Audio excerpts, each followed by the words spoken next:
Okay, hello, good morning. Good morning to everybody. Good morning here in Saudi Arabia. Good afternoon and good evening all over the world sa mga bayan ko dyan sa mga ibang bansa. Today is Saturday dito sa Saudi. So, alas 5 ng 5:40. Pasok ako alas 6. Yan. Tapos is breakfast tayo. Ito yung breakfast ko ngayon. Yan. Breakfast. Isang pirasong pizza. Binilang kasi ako ng tinuruan ko kagabi ng pizza na medium size sa Domino's. So, kahapon dinner ko yon. Yung dinner ko, pizza. Tapos may natira yung breakfast ko na isa. Breakfast ko yan. Tapos ito isa. Ito magiging lunch. Lunch ko naman to isa. Nagtira ko yung 2 slice kahapon. So magiging lunch ko yan. Tapos itong 2 nilagang itlog. Natira ko pa to kahapon eh. Kasi 3 itlog baon ko kahapon. So binili ako ng pizza. So ang parang lunch tsaka dinner ko kahapon is yung pizza na binili niya. Nagtira lang ako ng 2 slice para yan. May pagkain ako ng umaga. And then yan, lunch. Lunch tapos itong 2 itlog. Natira kahapon. Yan lang.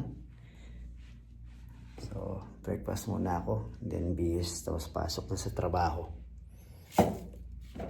Then, inom lang ng mainit na tubig. So, yan. Araw-araw ito ginagawa ko. Inom ng katagising. Pakulo ng tubig. Then, inumin. Maganda sa tiyan. And healthy. So, kahit hindi ako kakain ng agahan, basta nakainom lang ng mainit na tubig, is okay na. Hindi na hapdi o sikmura. So, yan. So, yan. Hot water. Hot water with 1 slice of pizza. Okay. Tapos baon natin ang isang slice. Baunin natin ito. Kasama itong 2 itlog. Okay, yan guys. Ito.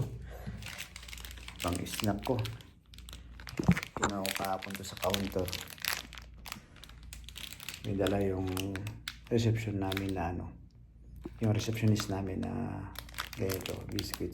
Hindi ako. So, ayan.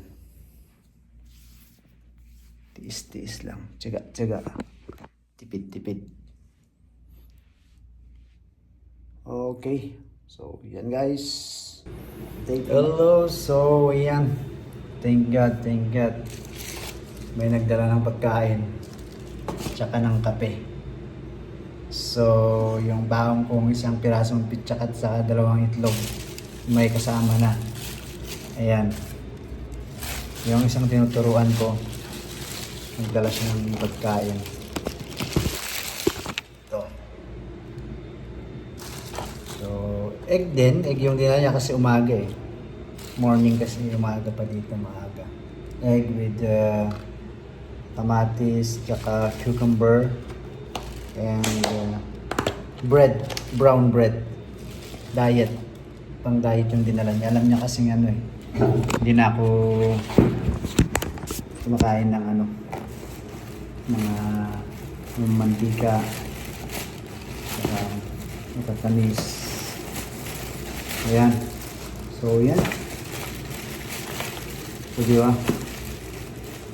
At least, kahit pa paano, hindi pa rin tayo pinapabayaan ng Panginoon. So, akala ko, yun ang pagkain ko today. isang slice ng pizza tsaka dalawang itlog. Pero ayan, may nagdala ng pagkain. So ito yung magiging lunch ko mamaya. And then yung kakainin ko sana na binaon ko, siguro gagawin kong snack yun or dinner. So bahala na. So ayan, may kape din. So yan guys. Always stay positive kahit gaano kahirap ang buhay. Yan.